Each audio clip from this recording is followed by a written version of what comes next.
Hi ಸ್ನೇಹಿತರೆ, ಎಲ್ರಿಗೂ ನಮಸ್ಕಾರ. ಮೊದಲನೇ ಪ್ರಶ್ನೆ, ಯಾವ ವರ್ಷದಲ್ಲಿ ಸ್ತ್ರೀಯರನ್ನು ಅಸಭ್ಯವಾಗಿ ತೋರಿಸುವುದನ್ನು ನಿಷೇಧಿಸುವ ಕಾಯ್ದೆ ಜಾರಿಯಾಯಿತು? 1986. ಎರಡನೇ ಪ್ರಶ್ನೆ, ಭಾರತೀಯ ಸಂವಿಧಾನದ 86ನೇ ತಿದ್ದುಪಡಿಯು ಯಾವುದಕ್ಕೆ ಸಂಬಂಧಿಸಿದೆ? ಪ್ರಾಥಮಿಕ ಶಿಕ್ಷಣ. ಮೂರನೇ ಪ್ರಶ್ನೆ, ಲೋಕಸಭೆಯ ಕೆಳಕಂಡ ಯಾವ ಸಭಾಪತಿಯನ್ನು ಅವರು ಅಧಿಕಾರದಲ್ಲಿರುವ ಪಕ್ಷದಿಂದ ವಜಾ ಮಾಡಲಾಯಿತು?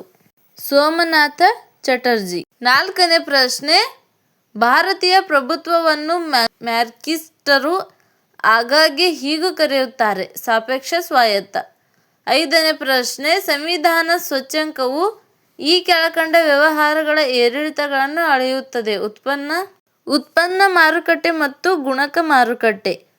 ಆರನೇ ಪ್ರಶ್ನೆ, ಭಾರತದಲ್ಲಿ ಹೊಸ ಆರ್ಥಿಕ ನೀತಿಯನ್ನು ಯಾವಾಗಿನಿಂದ ಜಾರಿಗೆ ತರಲಾಯಿತು?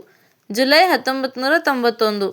ಏಳನೇ ಪ್ರಶ್ನೆ, ಸಾರ್ವಜನಿಕ ಸಾಲ ಎಂದರೆ ಸರ್ಕಾರ ಎತ್ತುವ ಸಾಲ. ಎಂಟನೇ ಪ್ರಶ್ನೆ, ರಾಷ್ಟ್ರೀಯ ಯೋಜನಾ ಆಯೋಗವು ಒಂದು ಸಲಹಾ ಸಂಸ್ಥೆ.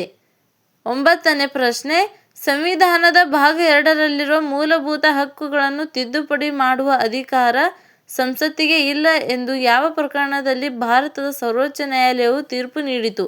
ಗೋಲಕ್ನಾಥ ವಿರುದ್ಧ ಪಂಜಾಬ್ ರಾಜ್ಯ 1967. ಹತ್ತನೇ ಪ್ರಶ್ನೆ, ಸಂಸತ್ತಿನ 2 ಸದನಗಳಿಂದ ಜಾರಿಯಾದ ಮಸೂದೆ ಒಂದಕ್ಕೆ ಭಾರತದ ರಾಷ್ಟ್ರಪತಿಯವರು ಭಾರತೀಯ ಸಂವಿಧಾನದ ಯಾವ ಅನುಚ್ಛೇದದ ಅನ್ವಯ ತಮ್ಮ ಸಮ್ಮತಿಯನ್ನು ತಡೆಹಿಡಿಯಬಹುದು? ಅನುಚ್ಛೇದ 111.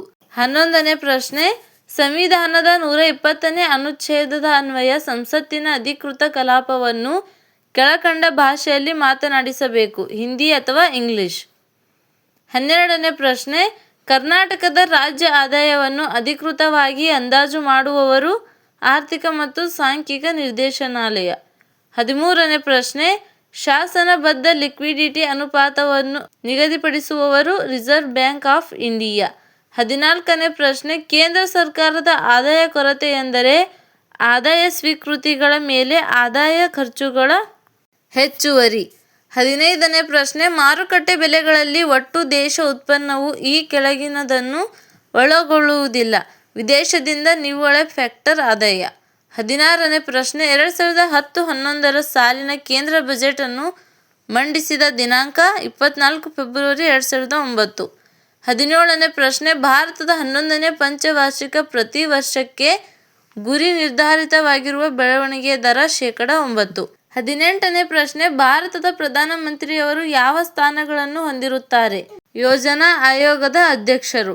19ನೇ ಪ್ರಶ್ನೆ, ವಿಶ್ವ ಅಭಿವೃದ್ಧಿ ವರದಿಯನ್ನು ಸಿದ್ಧಪಡಿಸಿದವರು: ವಿಶ್ವ ಬ್ಯಾಂಕ್. 20ನೇ ಪ್ರಶ್ನೆ, ಭಾರತದ ಸಂದಾಯಗಳ ಶಿಲ್ಕನ್ನು ಸಿದ್ಧಪಡಿಸುವವರು: ರಿಸರ್ವ್ ಬ್ಯಾಂಕ್ ಆಫ್ ಇಂಡಿಯಾ. ಈ ವಿಡಿಯೋ ನಿಮಗೆ ಇಷ್ಟವಾದಲ್ಲಿ ಸಬ್ಸ್ಕ್ರೈಬ್ ಮಾಡಿ, ಸಪೋರ್ಟ್ ಮಾಡಿ. ಸಂಪೂರ್ಣವಾಗಿ ನೋಡಿದ್ದಕ್ಕೆ ಧನ್ಯವಾದಗಳು.